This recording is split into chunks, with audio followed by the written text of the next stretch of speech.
కీర్తనల గ్రంథం 39వ కీర్తన. నా నాలుకతో పాపము చేయకుండునట్లు నా మార్గములను జాగ్రత్తగా చూచుకొందును.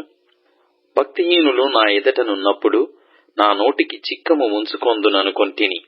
నేను ఏమీయు మాటలాడక మౌనినైతిని.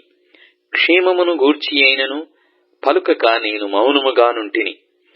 అయినను నా విచారము అధికమాయెను, నా గుండె నాలో మండుచుండెను.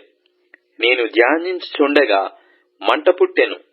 అప్పుడు నేను ఈ మాట నోరార పలికితిని: యెహోవా, నా అంతము ఎట్లుండునది? నా దినముల ప్రమాణము ఎంతైనది నాకు తెలుపుము. నా ఆయువు ఎంత అల్పమైనదో నేను తెలుసుకొనగోరుచున్నాను. నా దినముల పరిమాణము నీవు బెత్తడంతగా చేసియున్నావు. నీ సన్నిధిని నా ఆయుష్కాలము లేనట్టేయున్నది. తిరుడైనను ప్రతివాడును కేవలము వట్టి ఊపిరి వలె ఉన్నాడు. మనుషులు వట్టి నీడ వంటి వారై తిరుగులాడుచుందురు. వారు తొందరపడుట గాలికే గదా.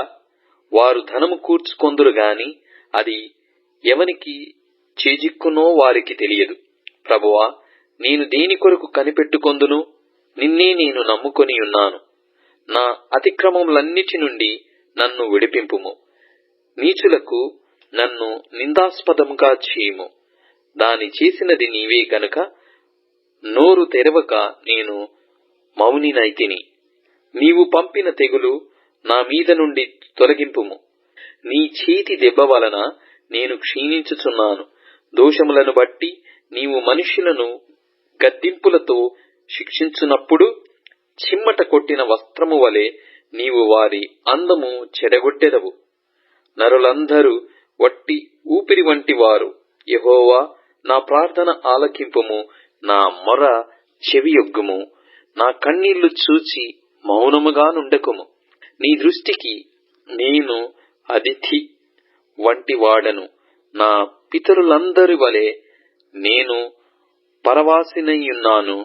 నేను వెళ్లిపోయి లేకపోక మునుపు నేను తెప్పరిల్లునట్లు నన్ను కోపముతో చూడకుము.